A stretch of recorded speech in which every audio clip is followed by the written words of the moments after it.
ಶಾಲೆಯ ಪರೀಕ್ಷೆಯಲ್ಲಿ ವಿದ್ಯಾರ್ಥಿಯು ಅವನ ಕ್ಲಾಸ್ ಪರೀಕ್ಷೆಗೆಲ್ಲ ಒಳ್ಳೆಯ ಮಾರ್ಕನ್ನು ತಗೊಳ್ಳುತ್ತಿದ್ದ. ಹಾಗೆಯೇ ವಾರ್ಷಿಕ ಪರೀಕ್ಷೆ ಆಯಿತು. ಅವನ ಟೀಚರ್ ಅವನ ಪೇಪರ್ ಕರೆಕ್ಷನ್ ಮಾಡಲು ಪ್ರಾರಂಭಿಸಿ ಟೋಟಲ್ ಮಾರ್ಕ್ ಮಾಡುವಾಗ ಅವನು ಪಾಸ್ ಆಗಲು 2 ಮಾರ್ಕ್ ಕಡಿಮೆಯಾಗಿತ್ತು.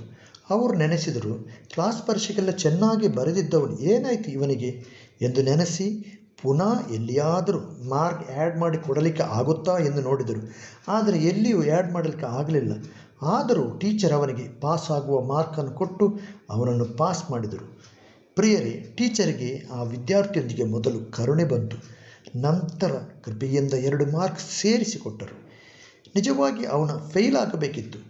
ಆ ಟೀಚರ್ಗೆ ಅವನ ಮೇಲೆ ಕರುಣೆ ಬಂದುದರಿಂದ 2 ಮಾರ್ಕನ್ನು ಕೃಪೆಯಾಗಿ ಕೊಟ್ಟರು.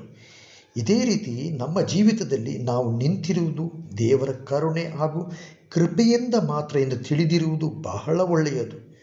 ಎಷ್ಟೋ ಸಾರಿ ನಾವು ದೇವರ ಆಜ್ಞೆಗಳನ್ನು ಮೀರಿ ನಡೆದುದುಂಟು.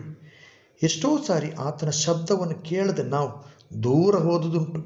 ನಮ್ಮ ಯಾವ ಒಳ್ಳೆತನದಿಂದ ಅಲ್ಲ, ನಮ್ಮ ಯಾವ ಪ್ರಾರ್ಥನೆಯ ಬಲದಿಂದ ಅಲ್ಲ, ಪರಲೋಕದ ತಂದೆಯಾದ ದೇವರಿಗೆ ನಮ್ಮ ಮೇಲೆ ಕರುಣೆ ತೋರಿ ಆತನ ಕೃಪೆಯನ್ನು ನಮ್ಮ ಮೇಲೆ ಸುರಿಸಿದರಿಂದ ನಾವು ನಿಂತಿದ್ದೇವೆ ಪ್ರಿಯರೇ. ಆದುದರಿಂದ ನಮ್ಮ ಮೇಲೆ ದೇವರು ತೋರಿಸಿದ ಕರುಣೆಗಾಗಿಯೂ ಕೃಪೆಗಾಗಿಯೂ ದೇವರಲ್ಲಿ ಕೃತಜ್ಞತೆಯುಳ್ಳವರಾಗಿ ಜೀವಿಸುವ. ನಿಂತಿರುವವನು ಬೀಳದಂತೆ ನೋಡಿಕೊಳ್ಳುವುದು ಉತ್ತಮ.